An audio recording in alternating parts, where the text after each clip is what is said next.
We've all heard similar stats to this before, but even if copper scrap doubles by 2040, primary copper demand is likely to be much higher than today, and to meet this, the sector needs to develop more than 30 new Quellaveco-sized mines in the next 20 years.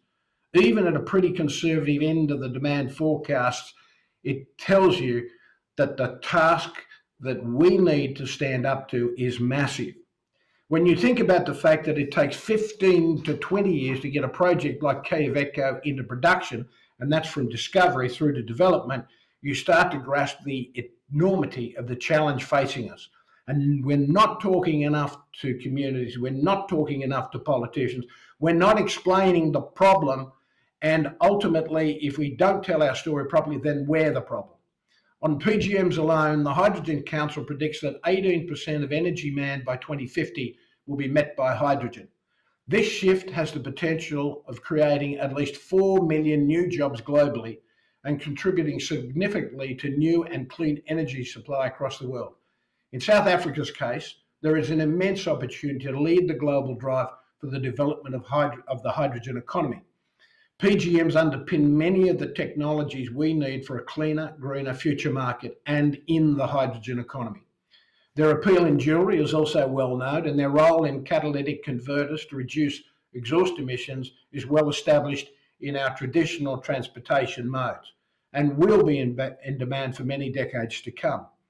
Then, as the world transitions to cleaner and more sustainable transport and energy, PGMs have an important role to play in the development of new and pioneering technologies, from new and more effective battery technologies to food freshness, and of course the production of hydrogen and its use in fuel cell for power.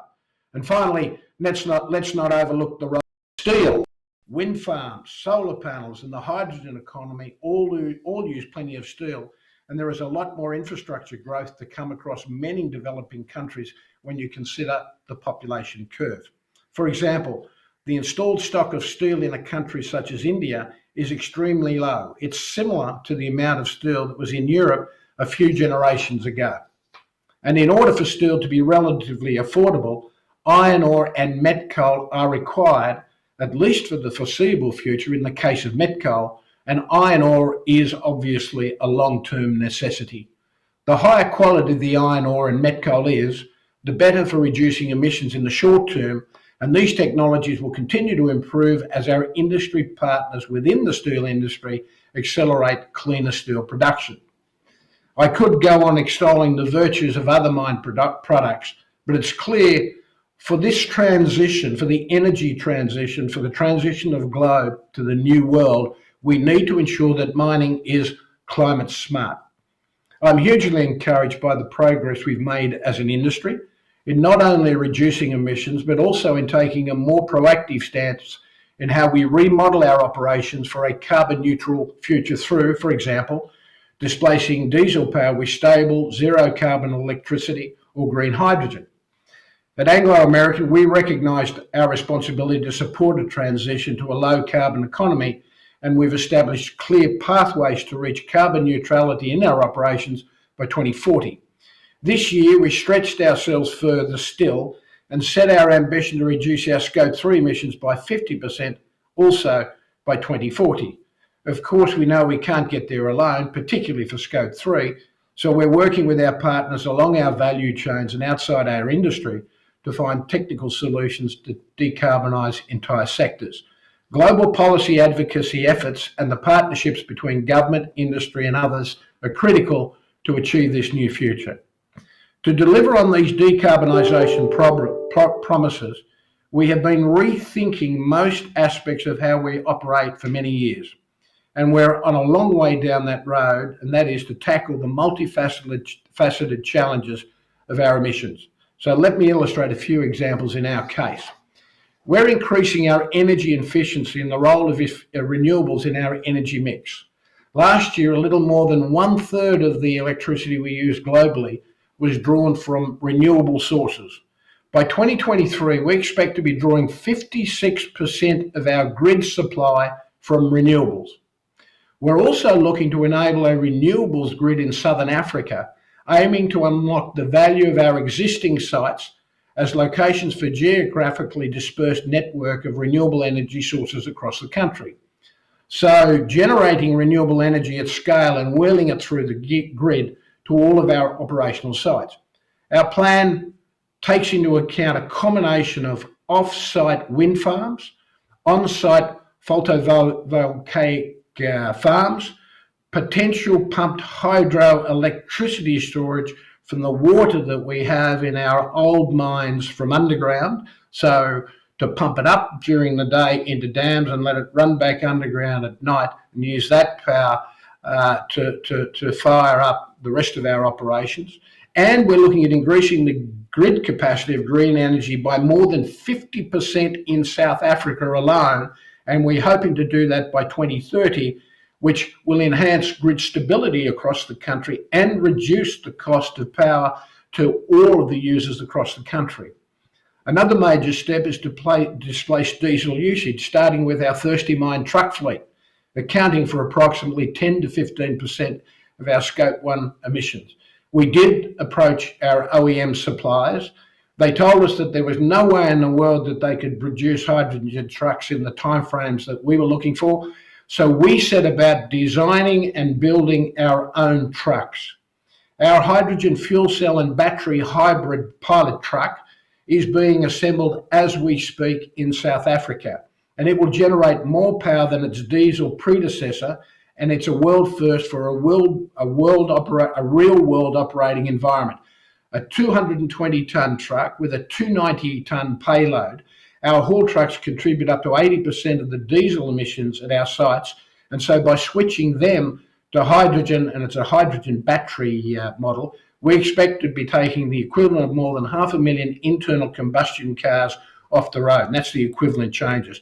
The reason we've gone hydrogen battery hybrid is it still allows us to maintain the flexibility on our stripping operations across the globe so that we can continue to respond to global demands in each commodity, to prices, and have a totally flexible in-mine operation.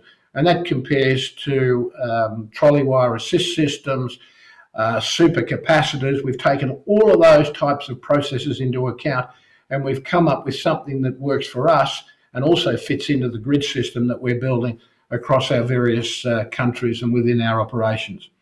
So such technology will be the key to maintaining, or even more importantly, enhancing our social license to operate so that we as an industry can continue to provide the metals and minerals needed to transition to a low carbon future, and for those metals to be accepted by our customers and society because they are responsibly produced. What does a responsibly produced pound of copper look like?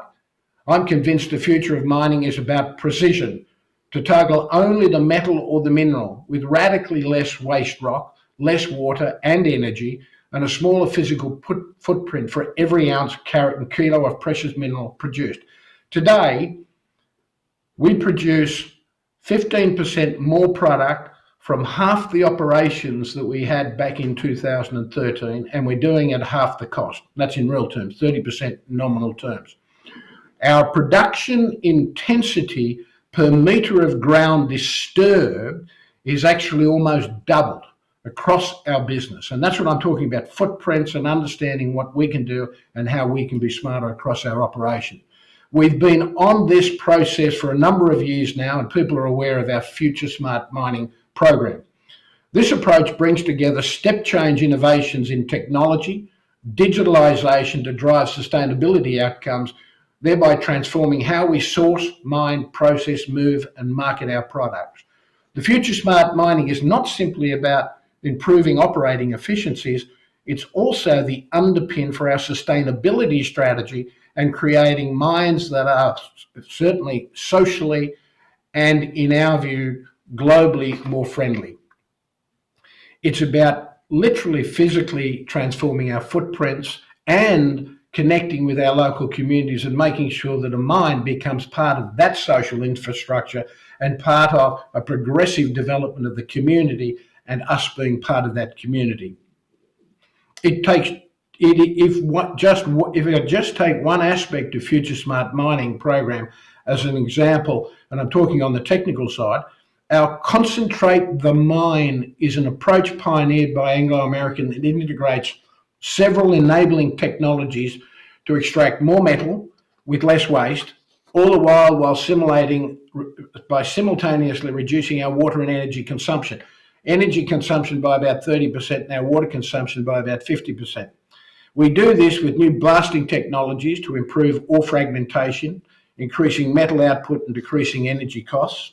We're looking at bulk ore sorting techniques to ensure we eliminate as much as possible of the waste rock before it enters the energy-intensive crushers. We're talking about new crushers, new classification technologies, and then making sure that we can continue recovering the same amount of ore while still using 30% less energy through our coarse particle recovery processes that, again, are more effective on larger lump sizes in floating the products that we need, which then ultimately allows us to produce what we're looking to achieve by 2030, and that is a dry tailings. Indications or indicators in our copper business suggest that concentrate the mine will help us deliver significant cost reductions and at least a productivity uplift in the range of 30 to 50%.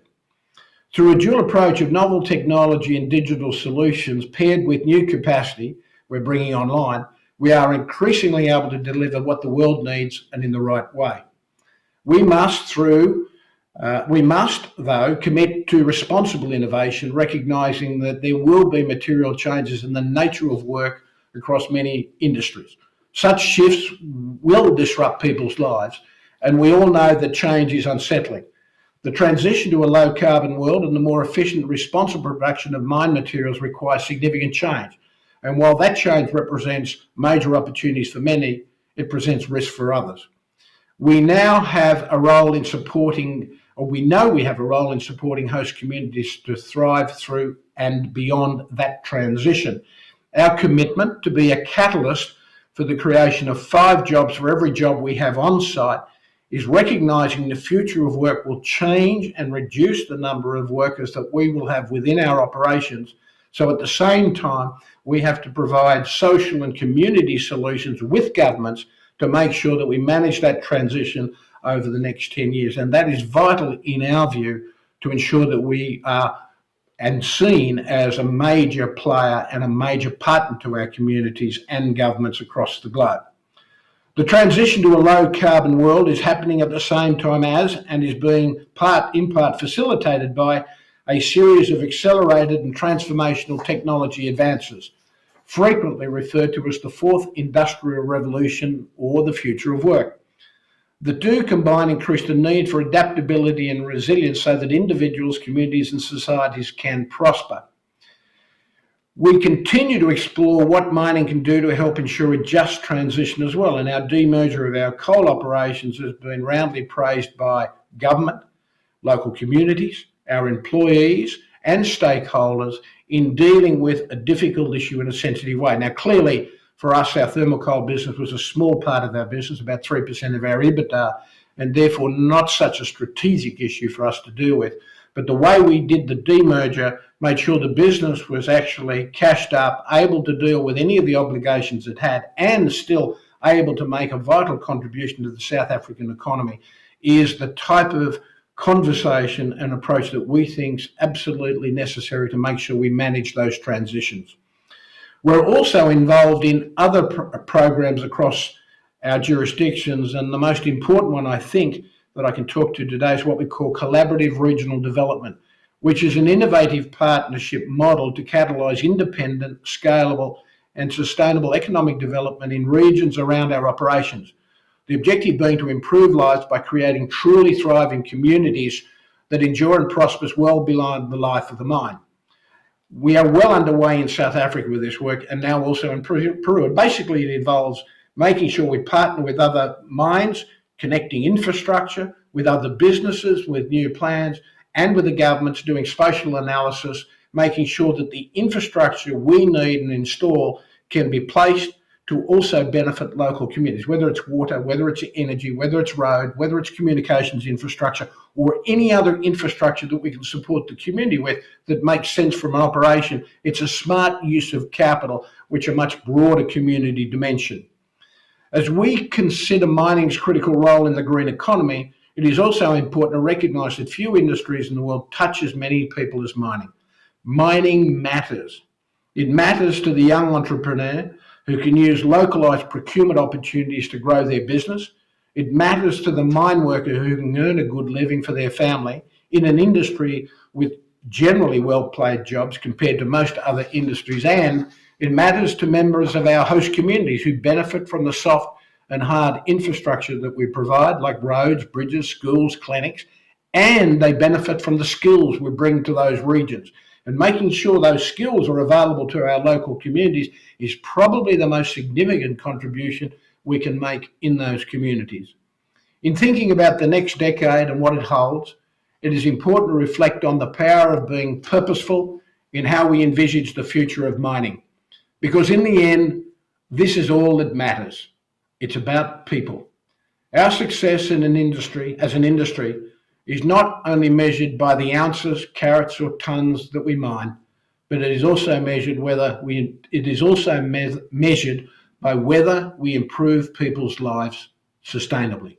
To that end, as the world reckons with climate change and the needs of a growing global population, we must all play a part to reduce our reliance on carbon and drive emission reductions while also providing the raw materials required to meet those secular demand trends. We have an opportunity to not only sustain and power human progress, but to do so in a way that is aligned to what society expects of us. That is how we will deliver enduring value, locally and globally. And today, I've got to say that we're ranked with bank managers in terms of respect for leadership in our industry. Nobody doubts the importance of money and the importance of money in our lives, yet bankers are rated poorly, most notably as a function of, or the perception of, how they do things. So in the end, as miners, we can't just say, look at all the good we do. People judge us by how we do what we do. If we want to be thought of differently, if we want our industry to be perceived differently, then how we do our business matters. This world can be a world that is inclusive, humane, one that enables society aspirations, and one that improves the lives of billions of people that depend on our products, whether they know it or not. It's our job to tell our story. It's our job to make sure that our story is understood or is accessible to those that don't understand or may not want to understand. And at the end of the day, everything we do and how we do it matters. I've got 7 kids. None of them listen to what I say. Every one of them watches what I do. For us, we owe it to future generations to pave this new and sustainable path for mining, because the world needs us. Thank you.